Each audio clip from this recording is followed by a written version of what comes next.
여러분 안녕하세요. 민도사와 함께하는 청년을 위한 교과 공부 시간에 오신 모든 여러분들을 진심으로 환영합니다. 안녕하세요. 김밥입니다. 네, 안녕하세요. 이렇게 또 10일과 함께 참여해 주신 모든 분들 진심으로 환영합니다. 우리 함께 10일가를 할 것인데요. 우리 10일가 하기 전에 항상 그랬던 것처럼 지난과 10과에서 배웠었던 내용들을 한번 좀 훑어보고 우리 키워드 보시면서 훑어보고 넘어가도록 하겠습니다. 김밥님 혹시 10과에서 좀 기억 남는 게 좀 있으신가요? 네, 지난 10과의 제목은 상상할 수 없는 일을 행하심이었고요. 이 제목으로 함께 이사야서 53장, 52장 후반부부터 53장까지 나타난 고난받는 종으로서의 그런 메시아, 그런 예수님, 그런 어떤 그리스도의 사역에 대해서 함께 생각해 보는 시간이었고요. 그러한 그 그리스도의 고난을 통해서 우리가 또 소망을 갖게 되었다라는 것을 이 여러 가지 키워드들을 통해서 함께 네. 기억해 볼 수 있는 그런 시간이었습니다. 네, 감사합니다. 우리 지난 과의 정리를 잘 해주셨습니다. 네, 오늘은 11과를 이제 시작하면서 저 먼저 시작 질문과 함께 시작하고 싶어요. 여러분이 지금까지 혹시 가장 많은 돈을 주고 산 것이 무엇인가? 라는 좀 질문인데 어떻게 좀 생각하시나요? 꼭 물건이 아니라 뭐 여행일 수도 있고 딴 걸 수도 있는데 어떤 건지 좀 여쭤보겠습니다. 네, 원래 물건 생각했다가 방금 이제 민도사님 여행 얘기해 주시니까 제가 군대 전역하고 알바해서 그 돈 가지고 여행을 원래 봉사대로 떠났던 여행인데 음, 봉사대 일정 다 마치고 그 대원들 귀국할 때 저는 일정을 좀 추가해서 여행을 다녔던 때가 아마 돈을 제일 많이 썼던 때인 것 같아요. 정말 뭐 한 수백만 원 이제 그쵸. 벌었던 거를 탕진하고 왔습니다. 음, 그러셨군요. 네. 그러면은 왜 김밥님은 그만큼의 수백만 원의 돈을 지불하고서도 이렇게 여행을 좀 가셨어요? 아, 네. 그때가 아니면 그렇게 다닐 수 있을 때가 없다고 생각을 했고, 음, 어, 우리 뭐 흔하게 돈 주고 살 수 없는 경험 뭐 이런 말 하잖아요. 그래서 네. 돈 주고도 할 수 없는 경험들, 또 지금 아니면 할 수 없는 경험들이기 때문에 지금 뭐 비록 나에게는 아직 학생인 나에게는 큰 돈이지만 좀 음, 그 돈을 들여서라도 뭐 견문을 넓히고 경험해보고 여행해보고 싶다는 생각이 들어서 그렇게 했었습니다. 네, 감사합니다. 그러니까 우리가 뭐 여행을 수도 있고, 뭐 컴퓨터를 사거나, 뭐 다른 걸 사거나, 뭘 사든지 간에 돈을 준다는 것은 그만한 가치가 있다는 것이죠. 오늘 제목이 대가를 지불하는 사랑입니다. 그 사랑은 어떤 대가를 지불했고, 어떤 사랑일까요? 그거에 대해서 한번 좀 나눠보겠습니다. 처음엔 오늘은 느끼기를 먼저 할 것인데요. 느끼기를 위해서 우리 일요일 소식 가겠습니다. 제목이 뭐예요? 돈 없이 살아라는 말씀인데 이사야 55장에 있는 말씀이네요. 이 밑에 있는 성경절을 저희가 지금 김밥님께 읽어달라고 부탁드릴 건데요. 읽으면서 여기 밑에 있는 질문을 한번 좀 생각해 보셨으면 좋겠어요. 이사야의 복음이 이사야 55장에 나오고 바울의 복음이 에베소서 2장 8절에 나오는데 이 두 개의 차이가 뭐 차이도 있겠지만 공통점을 특별히 뭔지 한번 좀 찾아보시면서 한번 좀 읽으실 때 생각해 주시면 감사하겠습니다. 김밤님 좀 읽어주시겠어요? 네, 이사야 55장 1절입니다. 오라 너희 모든 목마른 자들아 물로 나오라. 돈 없는 자도 오라. 너희는 와서 사 먹되 돈 없이 값 없이 와서 포도주와 젖을 사라. 에베소서 2장 8절입니다. 너희는 그 은혜에 의하여 믿음으로 말미암아 구원을 받았으니 이것은 너희에게서 난 것이 아니요 하나님의 선물이라. 네, 감사합니다. 참, 이 신약과 구약의 이 각각의 복음들에 대해서 얘기하고 있는데, 이 복음의 이야기, 이 여기에서는 공통점이 무엇이 좀 있을까요? 어떤 공통점이 좀 보이시나요? 네, 이사야서에서는 이제 돈 없이 뭐 값 없이 사라고 하는 표현이 등장하고 에베소서에는 이제 선물이다라고 하는 표현이 둘 다 동일하게 값 없이 어떤 네, 선물로 주신다는 말씀인 것 같아요. 음, 그러네요. 그러니까 그 말은 이미 값이 치러졌다라는 뜻이네요. 그렇죠? 그러니까 사라는 음, 표현이 밑에 나오는 것처럼 사라고 하는 것은 어떤 대가가 지불되어서 그 거래가 성사된 거잖아요. 우리가 물건을 살 때도 그 물건에 맞는 그 가치의 돈을 주고 살 수 있는 건데 돈 없이 사라는 것은 그 돈이 이미 지불됐으니까 그냥 어, 가져가기만 하라는 것이겠고요. 이미 값이 치러졌으니까. 어, 선물도 똑같죠. 선물도 누가 이미 값을 치르고 산 거잖아요. 저도 지난주에 저희 교회 첫 돌 맞이한 아기가 음, 있었는데 그 아기 선물을 사기 위해서 저는 옷을 샀죠. 아기 옷을 샀는데 전 이미 값을 치렀어요. 그리고 선물을 그냥 준 거죠. 그러니까 첫 번째 공통점은 이미 값이 치러졌다는 뜻 같고요. 두 번째 제가 좀 생각해 봤던 건 이거예요. 여기 보면은 음, 돈 없는 자라가 나오잖아요. 돈 없는 자가 돈 없이 사라고 얘기하고 있어요. 그러니까 자기는 나는 값을 치를 수 없는데 나는 물을 위해서 돈을 낼 수 없는데 살 수 있게 해준다는 거죠. 그리고 이 밑에 에베소서도 뭐라고 나와 있냐면은 은혜에 의해서 믿음으로 말미암아 구원받았다라고 하잖아요. 그러니까 은혜에 의해 구원받았다는 거죠. 내가 잘해서 내가 좋은 행동을 해서 내가 선행을 해서 구원받은 것이 아니라 은혜로 인해서 내가 받을 자격이 없지만 은혜 때문에 내가 이 선물을 받았다라고 하는 거죠. 구원을 받았다라고 하는 것이고. 그러니까 두 번째 특징이 이건 것 같아요. 우리가 값을 치를 수 없다가 아닐까라는 생각이 좀 들어요. 그래서 네, 이 이사야 55장과 에베소서 2장 8절에 나와 있는 이 하나님의 복음의 공통점은 하나님께서 이미 그 언약의 관계 안에서 값을 치렀다는 것이었고, 음, 우리가 치를 수 없는, 우리가 해결할 수 없는 죄의 문제를 다 사하시고 우리를 용서하신다라는 것이죠. 그래서 네, 이 돈 없이 살아라고 하는 이 부분에서 나오는 이 성경절의 특징들을 생각해 보자면 우리는 값을 치를 수 없지만 하나님이 해결해 주셨다라는 이야기를 우리가 이해할 수 있는 것입니다. 네. 그러면은 지금 값을 이미 치렀다라는 것에 대해서 지금 얘기하고 있는데 그럼 밑에 질문 한번 보시겠어요? 하나님이 우리의 구원을 위해서 치른 값은 무엇이었을까요? 라는 질문이에요. 어떻게 좀 생각하시나요? 뭐가 있을까요? 어, 우리가 여러 차례 살펴보았듯이 어떤 죄의 삭은 사망이라고 했을 때에 그런 어떤 음, 그 사망의 값을 치르고 독생자이신 예수 그리스도께서 어떤 대속적인 죽음을 당하신 것이 우리의 구원을 위해서 치른 값이라고 할 수 있겠죠. 맞습니다. 예수님께서 그렇게 하신 거죠. 생각해보면 지금 돈 없는 사람들 다 물 마시러 와, 물 사러 와라고 했잖아요. 물을 다 주겠다라고 하고 있어요. 예수님도 이렇게 말씀하셨죠. 뭐 배에서 생수의 강이 흘러나오기 때문에 다 목마른 자 오라고 얘기했잖아요. 근데 예수님이 하셨던 말씀 중에서 가상치런 우리 십자가에서 하셨던 말씀 한번 떠오르시면 이 말씀이 있죠. 목마르다. 목마르다. 그러니까 예수님이 목마르신 이유는 무엇일까 생각해 보니까 우리한테 모든 걸 다 주셨기 때문에 본인이 목마른 거였구나라는 생각이 좀 들어요. 우리에게 모든 것을 주시고 생명을 아끼지 않으셨기 때문에, 즉 우리의 구원을 위해서 모든 것을 다 치렀기 때문에 우리가 결국 구원받을 수 있다라는 것이겠죠. 밑에 있는 베드로전서 1장 18절부터 있는 성경절 좀 읽어주시겠어요? 네. 여러분이 알다시피 조상들로부터 물려받은 헛된 생활 방식에서 여러분이 해방된 것은 은이나 금같이 썩어질 것으로 된 것이 아니요 오직 흠도 없고 점도 없는 어린 양 같은 그리스도의 보배로운 피로 된 것입니다. 네, 여기 그 그리스도의 보배로운 피로 우리가 그 죄의 값이 치러졌고 우리가 구원을 얻을 수 있다라고 하는 것입니다. 그래서 우리에게 구원이 값없이 제공되는 까닭은 예수 그리스도의 은혜를 통하여 헤아릴 수 없는, 죄송합니다. 헤아릴 수 없는 값이 이미 지불되었기 때문이라고 얘기하고 있는 것을 우리가 볼 수 있는 것이죠. 그래서 우리는 값없이 또 자격 없이도 용서받고 구원받을 수 있다는 것을 우리가 이해하게 되는 것 같습니다. 네. 그 다음에는 월요일 소지입니다. 높은 생각, 높은 길이라는 것인데요. 이 밑에 있는 성경절을 한번 좀 읽어주시면 감사하겠습니다. 네. 너희는 여호와를 만날 수 있을 때에 찾아라. 가까이 계실 때에 그를 불러라. 악인은 악한 길을 버리며 잘못된 생각을 바꾸고 우리 하나님 여호와께 돌아오라. 그러면 그가 불쌍히 여기시고 너그럽게 용서하실 것이다. 여호와께서 말씀하신다. 내 생각은 너희 생각과 다르며 내 길은 너희 길과 달라서 하늘이 땅보다 높은 것 같이 내 길은 너희 길보다 높고 내 생각은 너희 생각보다 높다.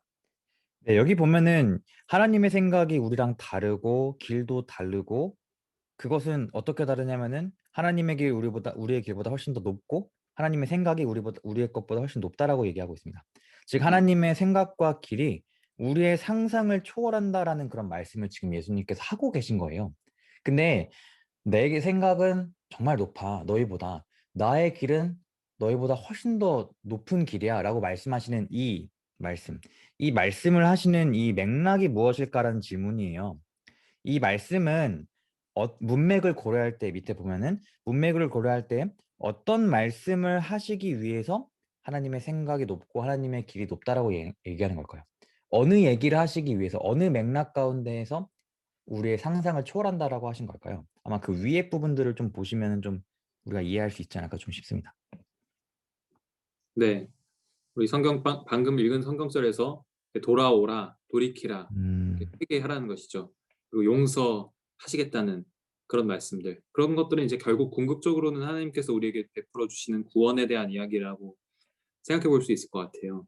그런데 음, 하나님께서 이 사람을 혹은 민족을 구원하시는 방법들이 언제나 좀 우리가 생각하기에는 우리의 짧은 생각으로는 단순하지만은 않고 또 그냥 편하지만은 않은 그런 방법일 때들이 많은 것이죠. 인생 가운데 우리가 이제 마주하게 되는 이해할 수 없는 일들, 그런 순간들.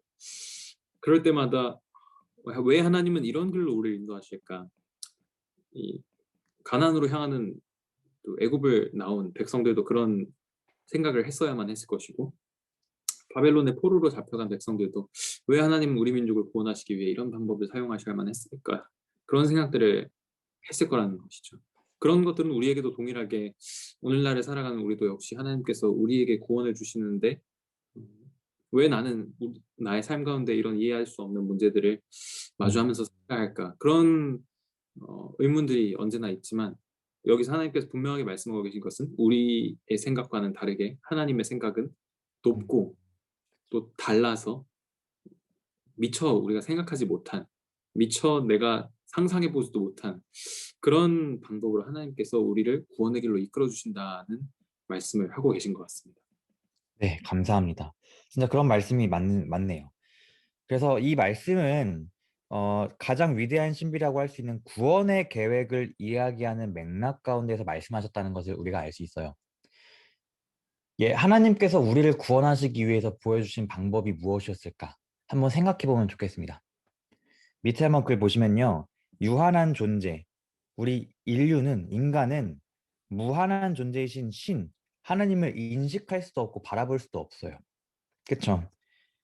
우리 유한한 존재인 인간이 무한한 존재를 알고 느낄 수 있는 것은 딱 하나입니다. 무한하신 하나님이 유한한 인류가 우리가 인식할 수 있는 방법으로 자신을 드러내는 것이죠. 이게 바로 성경에서 말하는 계시입니다. 하나님이 자신을 드러내시는 것이죠. 음, 그리고 그 계시의 절정이 바로 예수 그리스도라고 우리는 알 수 있죠. 밑에 네. 있는 요한복음 1장 14절 좀 읽어주시겠어요? 말씀이 육신이 되어 우리 가운데 거하심에 우리가 그의 영광을 보니 아버지의 독생자의 영광이요 은혜와 진리가 충만하더라. 네, 하나님의 길과 하나님의 생각은 우리가 생각하는 거랑 완전 다른 것이죠.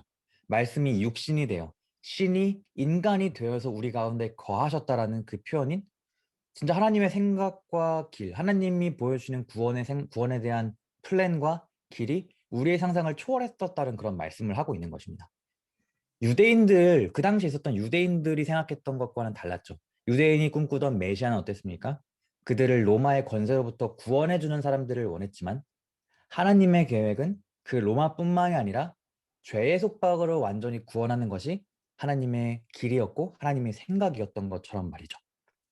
밑에 시대의 소망에 있는 말씀도 좀 읽어주시겠어요? 네. 속죄를 깨닫는 데 있어서 인간의 과학은 너무나 유한하다. 구속의 경륜은 철학으로 설명할 수 없을 만큼 매우 원대하다. 이것은 가장 깊은 추리로서도 공부할 수 없는 신비로 남아있게 될 것이다. 네, 우리가 온전히 하나님에 대해서 이해하기는 어렵지만 하나님의 생각과 길은 분명히 높다라는 것을 우리가 얘기하고 있죠. 그렇다면은 밑에 있는 질문 좀 한번 좀 생각해 보면 좋을 것 같아요. 혹시 우리들도 좀 불확실한 미래나 그런 뭐랄까 우리의 앞날 세상의 미래에 대해서 좀 고민하거나 불안해하고 그런 부분들이 있는지. 근데 그런 불안감과 걱정들을 가지고 있을 때에 우리를 향한 아까 김밥님이 말씀하셨던 것처럼 우리를 향한 구원의 길과 우리를 인도하시는 그 길에 대한 하나님의 생각과 인도하시는 그 길이 우리가 생각했던 것보다 훨씬 더 높고 크다라는 그 말씀. 그 말씀이 우리의 그 불확실한 미래와 우리의 앞날에 대해서 어떤 위로가 될 수 있을까라면서 하나님의 위로를 좀 경험해 보면 좀 좋을 것 같은데 혹시 좀 이 말씀을 들으시면서 떠오르시는 좀 생각들이나 마음이 좀 있으신지.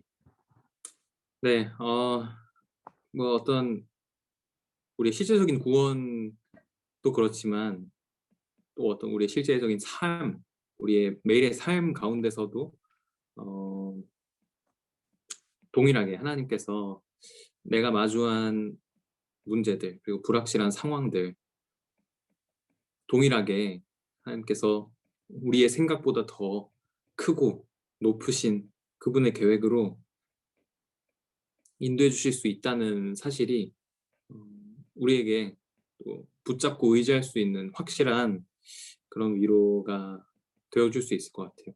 늘 좀 어떤 마음속에 이런 불확실한 상황들 때문에 불안한 마음을 갖고 살아가게 되지만 내가 지금 보지 못하는 나의 눈이 가리워지고 미래를 볼 수 없고 그런 것들 때문에 내가 아직 불안한 그런 마음 가운데서 살아갈 때에 하나님은 내가 지금 보지 못하는 것들도 다 보시고 준비해 주실 수 있고 더 높고 또 큰 그분의 길로 인도하신다는 것을 깨닫는다면 우리 마음속에 또 다시 한번 두려움을 물리치고 믿음으로 설 수 있을 것 같습니다.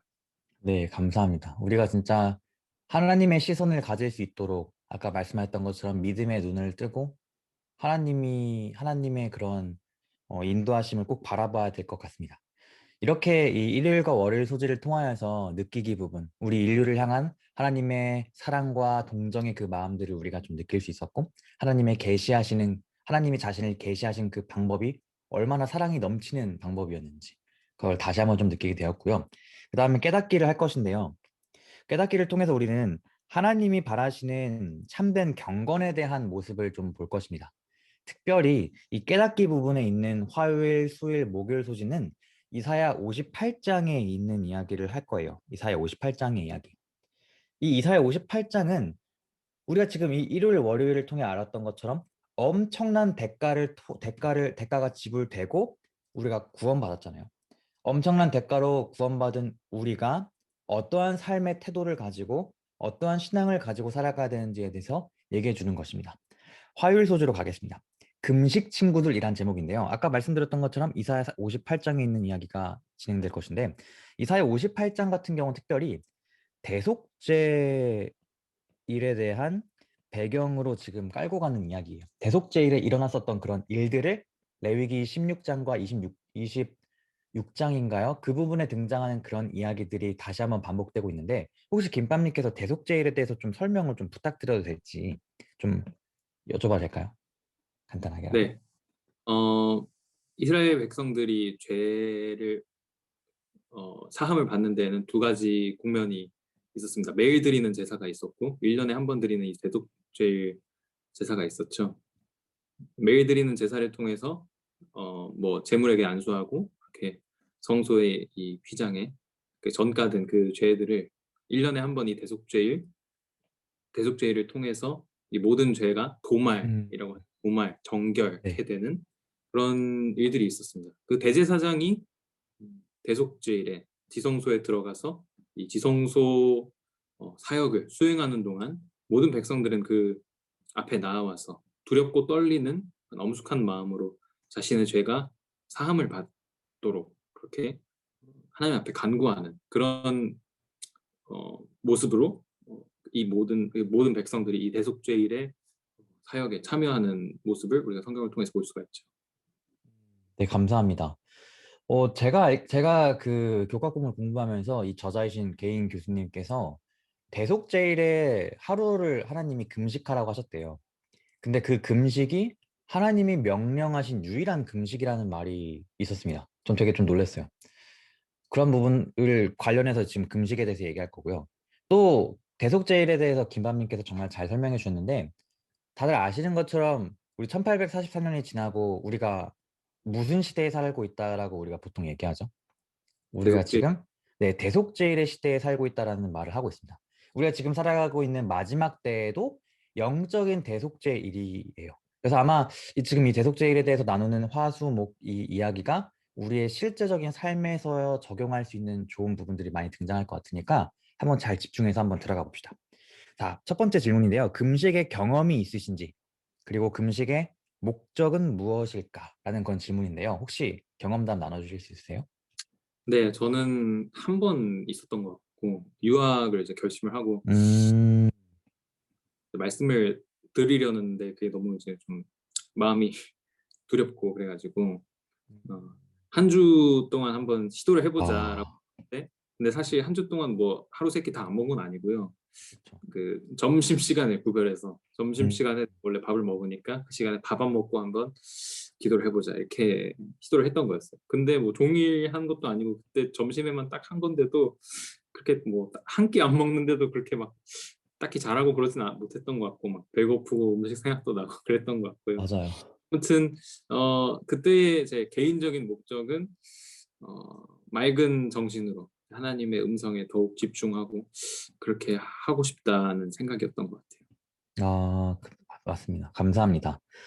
저는 지금 2주에 한 번씩 하루씩 이렇게 하고 있는데 뭐 방학 때는 아예 그냥 말씀만 보거나 그렇게 하는 좀 집중하는 시간을 가졌었는데 학기 중이니까 지금은 좀 살짝 조금 융통성 있게 하는 편이에요. 뭐 좀 공부할 게 있으면 하기도 하고.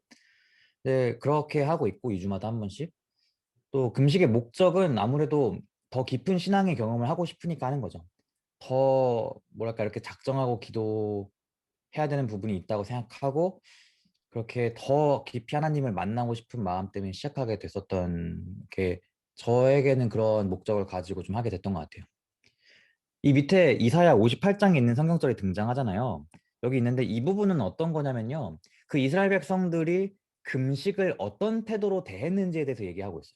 한번 좀 읽어주시면 감사하겠는데요. 여기까지, 네, 제가 체크한 데까지만 읽어주세요.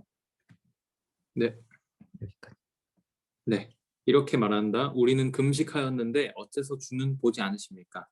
우리는 우리 자신을 낮추었는데 어째서 주는 알아주지 않으십니까? 그러나 사실 너희는 금식을 하면서도 너희가 하고 싶은 대로 하며 너희 일꾼들에게 고된 일을 시키고 있다. 네, 맞습니다. 이렇게 뭐 하나님께서 이 그들의 태도에 대해서 책망하시기도 하고 그들이 어떤 태도를 가지고 금식을 했는지 좀 나오고 있는데 이 김범님께서 이 말씀을 보니까 이 사람들의 금식이 무엇이 잘못됐다고 좀 생각하시는지라는 이 질문에 대해서 어떻게 좀 답할 수 있으실 것 같으세요? 네, 왜 알아주지 않느냐고 하나님께 여쭤보는 음, 그 그렇게 말하는 부분을 통해서는 이들의 금식의 동기가 하나님께 인정받고자 하는 그런 마음이 있었던 것 같고요. 그리고 또 금식을 하면서도 하고 싶은 대로 하고 일꾼들에게 고된 일을 시킨다고 그렇게 기록된 부분을 통해서는 뭐 내가 하나님과의 관계를 위해서 혹은 뭐 어떤 기도의 음, 응답을 위해 금식을 한다고 하지만 뭐 그러면서도 사람들과의 관계는 무시하는 그런 태도 그런 것들이 또 좀 잘못된 것들이 아니었을까. 네, 그러네요. 그러니까 아까 우리가 얘기했던 것처럼 대속죄일은 정결의 날이었잖아요. 자신의 마음을 비우고 자신의 죄를 회개하고 자아를 부인하는 그런 정신이 필요했었습니다. 속죄일의 금식의 핵심은 자아 부정이었어요.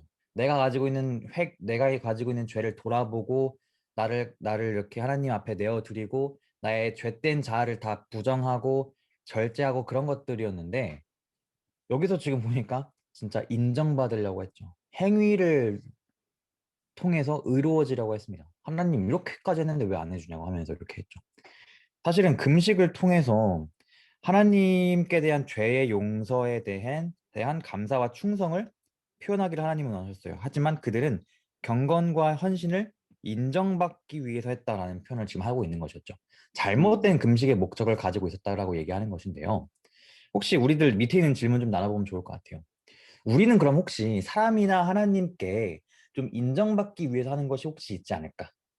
만약 있다면은 그것들을 내가 어떤 마음을 가지고 어떻게 내가 마음을 고쳐먹고 그것들을 행할 수 있도록 할 수 있을까라는 질문이거든요. 어떻게 좀 김밥님 좀 떠오르시는 게 있으신지. 네, 뭐 사실 뭐 어떤 일이든 모든 일이 다 그 동기에 따라서 인정받기 위한 행동이 될 수 있을 텐데요. 그렇죠. 특별히 구제, 봉사, 선행 이런 것들이 좀 그런 일이 되게 쉬울 것 같습니다. 음, 그런 뭐 남을 돕고 하는 일들을 통해서 하나님께도 그리고 그 일을 행하는 나를 보는 다른 사람들에게도 인정받고자 하는 그런 마음들이 불쑥불쑥 찾아올 수 있을 것 같아요. 저도 그런 경험들이 많이 있었던 것 같고요.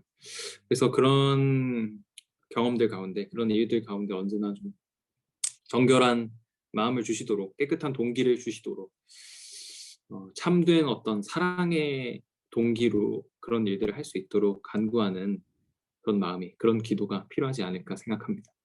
맞아요. 사실 저도 인정받기 위해서 했다기보다는 인정해 주는 게 참 기분이 좋고 그 인정을 즐기는 경험들이 정말 많았던 것 같아요. 내가 아무리 순수한 마음으로 말씀을 전하고 하더라도 단 위에 서더라도 사람들이 그렇게 인정해주고 감사하다고 얘기해주고 이렇게 격려해주고 좋게 말해주면은 그게 너무 즐기게 되는 것 같다는 생각이 좀 들어요. 그리고 저도 사실 금식에 대해서 제가 아까도 깊은 신앙의 경험을 하고 싶어서 했다고 했잖아요. 근데 또 막상 제가 금식을 또 하다 보니까 내가 금식하니까 더 잘 응답해 주시겠지. 나는 그러한 하나님께서 인정해 주시겠지라는 생각이 들 때가 많이 있다는 거를 제가 이 질문 생각하면서 좀 생각했어요. 음, 참된 금식이 아까 말했던 것처럼 진짜 회개와 자아 부정을 통해서 자아 부인을 통해서 하나님과 진짜 온전히 연합되기 위한 준비를 하는 것이었는데 그렇지 못했던 저의 마음을 다시 한번 좀 되돌아보면서 다음 금식 때는 진짜 순결하고 순수한 마음으로 할 수 있도록 진짜 하나님과의 관계만을 위해 할 수 있도록 다시 좀 기도해야겠다 라는 생각을 좀 하게 되었습니다. 그 다음엔 수요일 소재로 가겠습니다. 금식 투쟁인데요. 대속제일의 금식에 대해서 지금 얘기하고 있는데 이 수일 소지는 지금까지 얘기했었던 그 자아 부인이라는 이 금식, 이 대속제일의 측면과 좀 다른 새로운 국면을 좀 보여줍니다. 대속제일에 보여 어떤 정신을 가져야 되는지에 대해서 얘기하고 있는데요. 한번 좀 읽어주시면 감사하겠습니다. 제가 체크하는 데까지 네, 네. 여기까지만 읽어주세요. 내가 기뻐하는 금식은 압박의 사슬을 풀어주고 모든 멍에를 꺾어버리며 억압당하는 자를 자유롭게 하는 것이다. 너희는 굶주린 자에게 너희 음식을 나눠주고 집 없이 떠돌아다니는 가난한 사람을 너희 집으로 맞아들이며 헐벗은 자를 보면 입히고 도움이 필요한 너희 친척이 있으면 외면하지 말고 도와주어라. 네, 감사합니다. 여기까지 이사야 58장 6절과 7절 이렇게 있는 말씀들인데요. 김밤님은 이 말씀들을 보다 보니까 이 말씀을 통해서 하나님이 그 백성들에게 우리에게 바라시는 진정한 금식, 참된 금식의 모습, 참된 경건의 모습은 무엇이라고 좀 느껴지시나요? 네, 여기서 이렇게 하나님이 말씀해 주시는 걸 통해서 참된 금식은 내가 안 먹는 거 이제 금식이 이제 안 먹는 거잖아요. 그렇죠? 네. 근데 안 먹는 것에서 끝나는 것이 아니라 다른 일을 먹이는 것까지 나아가야 된다는 말씀을 주신다는 생각. 아, 밥을 안 먹는 이유가 음, 여기 지금 밥도 안 먹고 뭐 옷도 이제 뭐 입히고 이런 이야기들이 있잖아요. 네. 내가 금식하는 이유가 뭔가 금식하면서 사람들이 뭐 베옷을 입고 뭐 누더기 음, 이유가 뭐냐는 거죠. 우리가 위에서 말한 것처럼 하나님께 보이려고 하고 사람들에게 보이려고 하는 그런 어떤 마음의 동기들을 갖게 될 수 있는데 그렇게 하지 말고 밥을 안 먹으려면 그 안 먹는 밥을 굶는 자에게 나누어 주고 내가 두더기를 거치려면 내 옷장에 갖고 있는 옷을 또 헐벗은 자에게 나누어 주고 내가 골방에서 기도하려면 여기 이제 집 없는 떠돌아다니는 사람들 음, 자들이라고 하고 있잖아요. 이렇게 이 길거리에 춥게 지내는 사람들에게 자기 집, 자기 방을 내어 주라는 것. 오히려 음, 그렇게 했을 때에 내가 뭐 아까 그 민도사님 경험을 나누셨듯이 뭐 기도응답을 받기 위해서 금식하고 그런 것들이 아니라 오히려 그렇게 했을 때에 이제 뒤에 읽지 않은 부분에 보면 오히려 그렇게 했을 때에 응답이 이를 음, 것이고 맞아요. 치료가 이를 것이고 이런 이야기들을 하시는 거죠. 우리가 위에서 자아부정에 대한 이야기를 했지 않습니까? 결국 네. 자아부정이라는 이야기 그냥 내가 하고 싶은 거 안 하는 것에서 끝나는 것이 자부정이 아니고 나를 사랑하는 마음을 버리고 대신해서 다른 이들을 타자들을 섬기고 사랑하는 데까지 나아가는 것이 참된 자아부정의 정신이 맺는 열매이고 그것이 바로 금식, 내가 밥을 안 먹는 그것이 결국 나아가야 할, 이어져야 할 지점이라는 것을 보여주고 있는 것 같아요. 너무 감사합니다. 너무너무 저도 들으면서 은혜가 됐어요. 진짜 도움이 필요하고 자유가 필요한 사람들, 죄의 속박에 살아가는 사람들을 위한 헌신이 우리에게 필요하다는 게 좀 느껴지고요. 그들의 고통이 나의 고통이 되어야 된다라는 생각도 좀 들고요. 저도 이런 말을 좀 들었어요. 금식하는 사람들 중에서 내가 금식하는 하루 동안 금식한다면은 그 하루 동안 금식하는 그 비용을 뭐 도르가 헌금이나 가난한 어, 사람들을 위해서 그 식사 비용을 다른 사람들에게 나눠주는 방법들을 하는 것도 참 좋은 방법이다라는 얘기를 좀 들은 적이 있었거든요. 그것도 저도 실현해 봐야겠다는 생각이 좀 들었어요. 얘기 들으면서. 그러니까 결국 어, 이 뭐랄까 수요일 소지의 금식 투쟁을 통해서 우리는 자아부정, 뭐랄까 자아부정을 넘어서 진짜 참된 자아부정은 나를 나에서 다른 사람을 사랑한다는 그 김밥님의 말씀. 그러니까 우리가 사회적인 돌봄의 필요성을 우리가 좀 알게 되는 것 같아서, 네, 진짜 경건이 무엇인지, 진짜 금식의 목적인 무엇인지, 그들이 경험했었던 그 가난과 그런 고통을 함께 참여해 보는 것이 얼마나 중요하구나라는 걸 다시 한번 깨닫게 되는 것 같고요. 음, 밑에 신약에 있는 이런 좋은 사회적 돌봄에 관련된 말씀인데 좀 김밥님께서 좀 읽어주시겠습니다. 네. 너희가 여기 내 형제 중에 지극히 작은 자 하나에게 한 것이 곧 내게 한 것이니라 하시고 정결하고 더러움이 없는 경건은 곧 고아와 과부를 그 환난 중에 돌보고 또 자기를 지켜 새 속에 물들지 아니하는 그것이니라. 네, 이 말씀들도 마찬가지로 진짜 사회적인 그런 돌봄의 필요성을 얘기하고 있네요. 그 밑에 있는 질문도 좀 우리가 중요하게 생각해 봐야 될 것 같은데요. 사실 최근에 아니라 오랫동안 됐죠. 기독교에 대한 혐오가 한국에서 굉장히 강합니다. 한국 커뮤니티에서 굉장히 강해요. 배려 없고 고집 정말 강하고 오히려 고집을 넘어서 아집을 보여주고 사랑 없고 이기적인 그러한 신앙 공동체의 모습이 한국에서 엄청나게 많은 사람들에게 기독교에 혐오를 주고 있습니다. 그러면은 우리가 그런 상황 가운데 살면서 이 이사야 58장에 기록된 자아부정과 사회적인 돌봄이라는 이 두 가지 컨셉이 우리에게 어떤 가르침을 주고 있는지 좀 살펴보면 좀 좋을 것 같은데 어떻게 좀 우리가 좀 확장해서 생각해 볼 수 있을까요? 네, 이렇게 욕을 많이 먹고 있는 상황인데 참 이 더욱이 기독교가 사랑을 말하는 종교인데도 불구하고 이렇게 이기적인 모습들을 보인다는 것 때문에 더 이런 어떤 혐오의 대상이 되어버린 것 같아요. 이러한 때에 우리에게 이 자아부정과 사회적인 돌봄 이런 키워드들은 우리가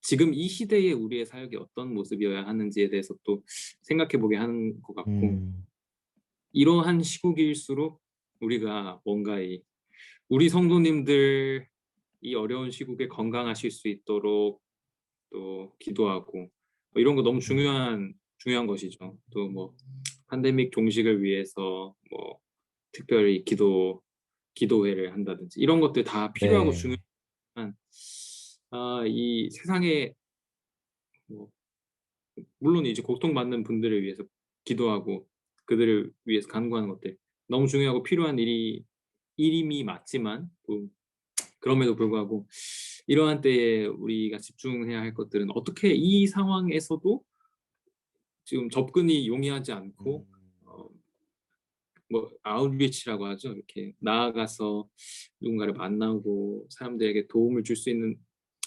방법들이 요원해 보이는 이때에 어떻게 하면 우리가 이 헐벗고 굶주리고 뭐 지낼 곳 없는 이런 분들에게 도움이 될 수 있을까? 이런 분들 어떻게 섬길 수 있을까 하는 것들을 더욱 고민해야 할 시기인 것 같습니다.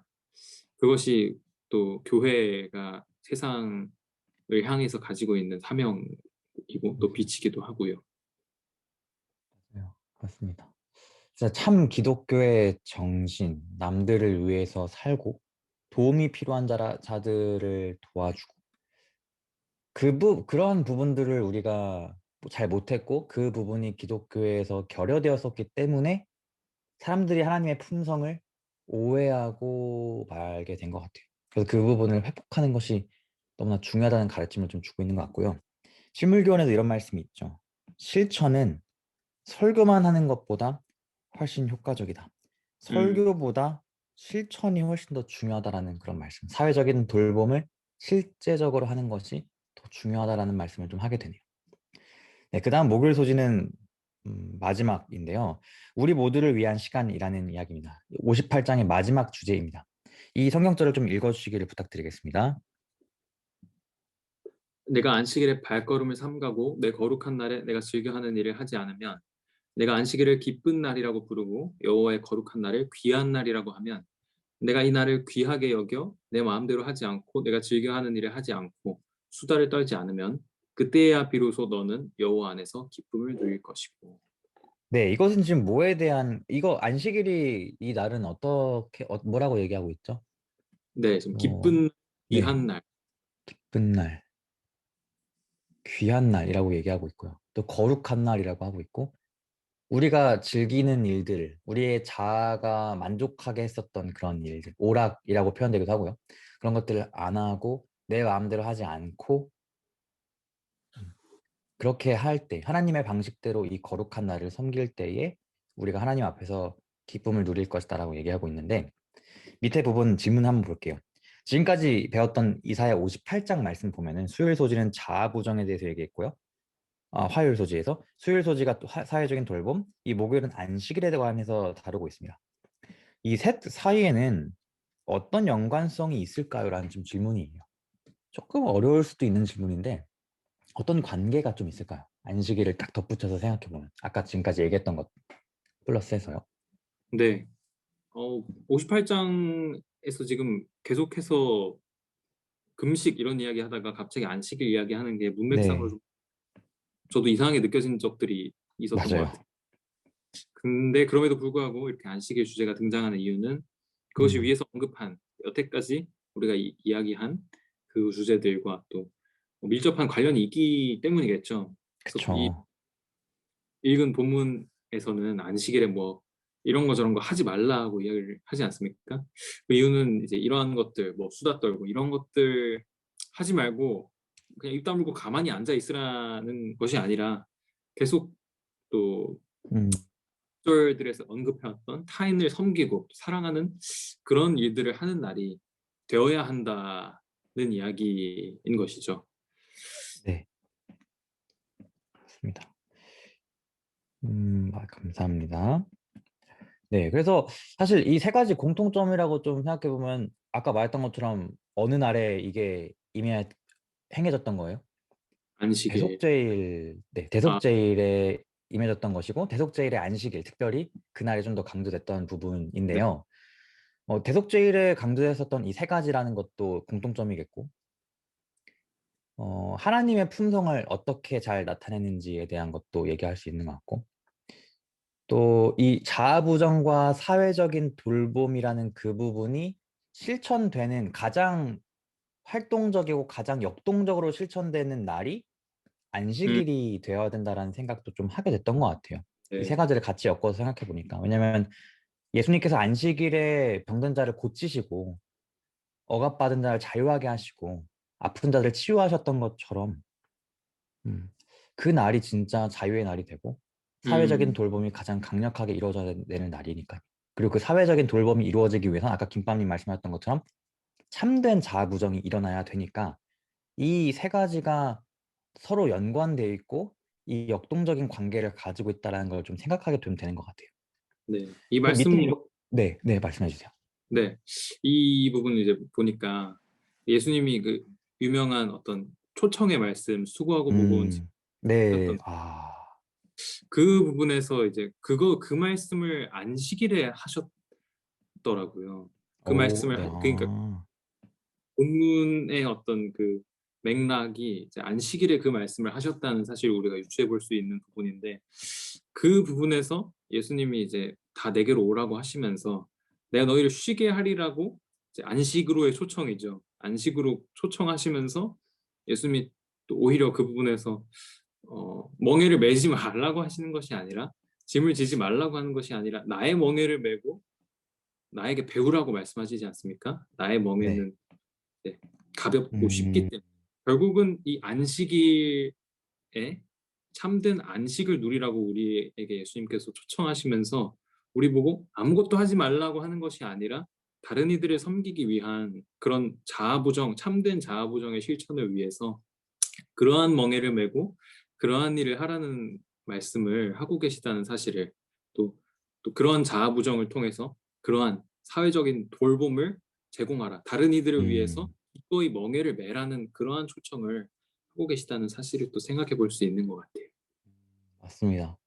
또 안식일 또 생각하다 보니까 그 가나안 땅에 이스라엘 백성들이 들어갔잖아요. 가나안 백성들이 들어갈 때에 요단강을 건너서 원래 이렇게 땅을 차지했어야 되는데 요단강 건너기 전에 요단강 동편에 자기의 그 지파의 땅을 부여받은 사람도 있었죠. 그 사람들은 자기의 땅이 생겼고 안식할 수 있는 상황이었어요. 근데 그 사람들은 아니, 자신의 안식을 즐기지 않고 그렇게 그냥 혼자만을 즐기지 않고 아직 안식을 경험하지 못한 자신의 민족들을 위해서 같이 요단강을 건너서 같이 싸워주는 모습을 얘기하거든요. 우리가 구원받은 사람으로서 구원받지 못한 아직 하나님의 안식을 경험하지 못한 사람들이 안식에 들어올 수 있도록 우리가 져야 하는 멍에에 대한 그런 얘기를 해주신 거라고 생각해서 네, 이 부분 정말 우리가 중요하게 생각해야 될 것 같아요.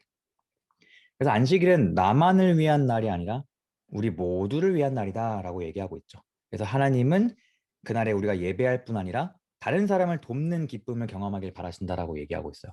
그래서 저는 이 화요일, 수요일, 목요일 이 대속죄일에 대한 이야기를 보면서 자아부정은 나를 돌아보는 것이 되고 또 사회적인 돌봄은 타인을 돕는 것이 되는 거고 또 이 안식일을 통하여서 또 하나님도 이렇게 만나는 그런 경험 진짜 이 세상을 살아가는 가운데에서 나 혼자만의 삶이 아니라 하나님의 피조물들과 우리를 창조하신 하나님과 함께 이렇게 공동체를 이루어 나가면서 진짜 아름다운 이 천국의 회복, 진짜 죄가 도말된, 죄가 없는 그런 죄로부터 자유한 그런 날이 돼야 된다는 생각을 좀 하게 되는 것 같아요.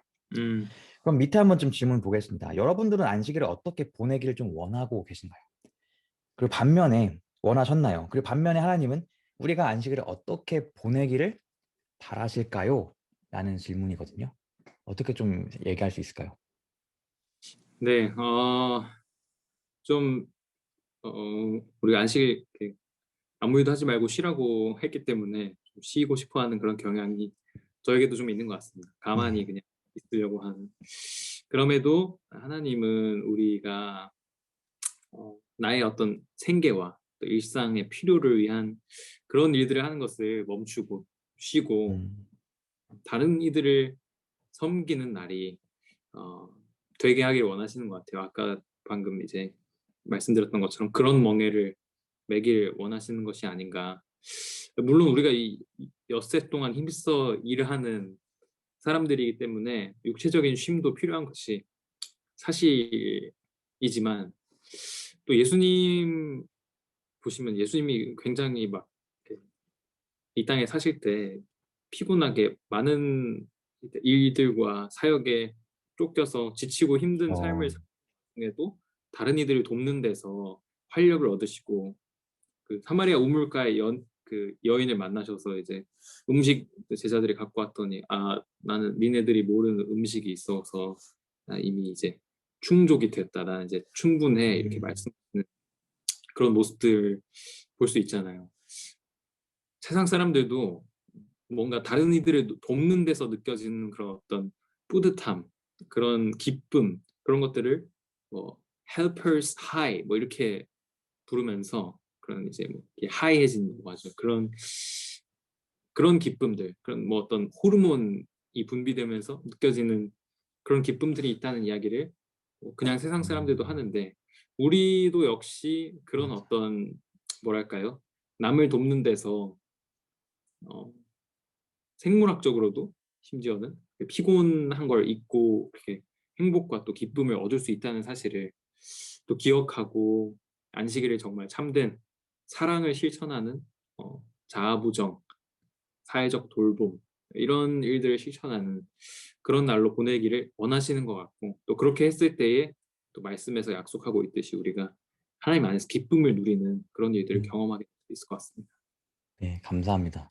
저도 저희 교회가 몇 주 동안 좀 대면 예배를 안 했어요. 녹화 방송으로 진행했다 보니까 안식일에 어디 가지 않고 집에만 있는 거죠. 너무 좋았어요, 사실.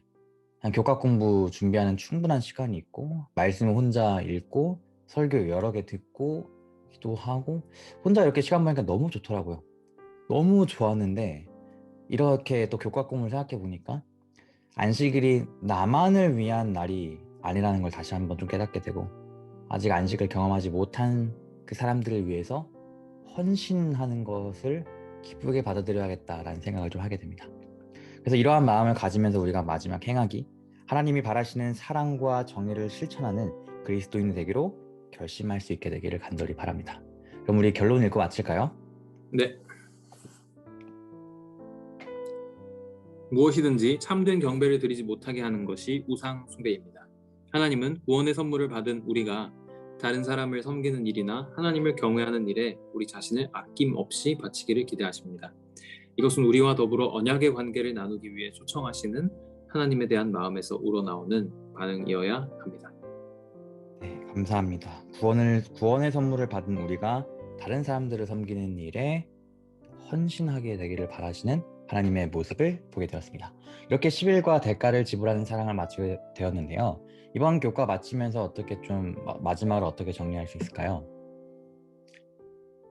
네, 뭐 개인적으로 이제 안식일 얘기를 하면서 또 늘 언제나 안식일을 어떻게 보내야 될지가 개인적으로도 그렇고 또 사역하는 많은 친구들, 동료들의 고민거리인 것을 보게 되는데 저도 참 이 안식일이 사랑을 실천하는 날이 되지 못하는 많은 경우들이 참 부끄럽고 슬프기도 하고 아쉽기도 하고 그렇더라고요.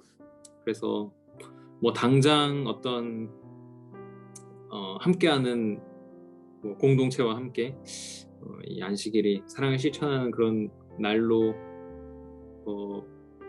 그 레디컬하게 그렇게 막 바뀌진 못하더라도 그런 운동이 막 일어나거나 그러진 못하더라도 어떤 계획한 활동들 혹은 뭐 모임들 그런 일들 가운데서 저 개인적으로라도 먼저 그런 이타적인 자아를 부정하는 그러한 사랑을 실천하는 날이 적어도 안식일이라도 그렇게 될 수 있기를 또 기도하면서 또 그런 나의 삶이 다른 이들에게도 퍼져나갈 수 있다면 또 그런 것들을 통해서 또 좋은 움직임이 될 수 있었으면 좋겠다는 생각을 또 그리고 다시 한번 다짐을 해보게 됩니다.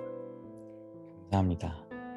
네, 저는 오늘 이 11과를 마치면서 뭐 일요일이랑 월요일 소지 하나님이 우리를 구원하셨던 그 방법, 우리 상상을 초월하는 그 방법들을 보면서 하나님이 결국 이 제목처럼 대가를 지불하시고 자신의 생명을 대가로서 지불하시고 우리를 구원하시는 사랑을 보여주셨습니다. 그래서 우리 모든 사람들이 진짜 예수님의 피로 산 사람들이기 때문에 우리 모두가 정말 가치 있는 사람들이구나 라는 걸 좀 첫째로 느꼈고요. 둘째로 이사야 58장에 등장했었던 그러한 대속죄일의 그런 국면들을 보면서 아까 말했던 것처럼 우리가 마지막 때를 살아가잖아요. 마지막 때가 영적인 대속죄일이라고 우리가 얘기하고 있는데 그 시대를 살아가고 있는 우리에게 우리가 하늘 안식에 들어갈 때까지 어떻게 살아야 할지에 대해서 정확하게 우리에게 교훈을 주는 것 같았습니다. 그래서 아까 말했던 것처럼 자아부정, 나를 돌아보고 사회적인 돌봄, 다른 사람들을 돕고 또 안식일, 하나님을 깊이 만나는 경험, 하나님의 그 희년이 선포되는 그 날이 우리가 경험하는 안식일들이 돼 갈 수 있도록 우리가 기도하고 노력해야겠다는 생각을 하게 되었습니다. 그럼 기도하고 마치겠습니다. 사랑의 아버지 하나님, 우리에게 구원을 허락하심에 감사합니다. 그리고 구원받은 우리가 하나님이 바라시는 참된 경건의 모습을 실현해 나갈 수 있도록 주님께서 도와주세요. 예수님의 이름으로 기도합니다. 아멘. 아멘.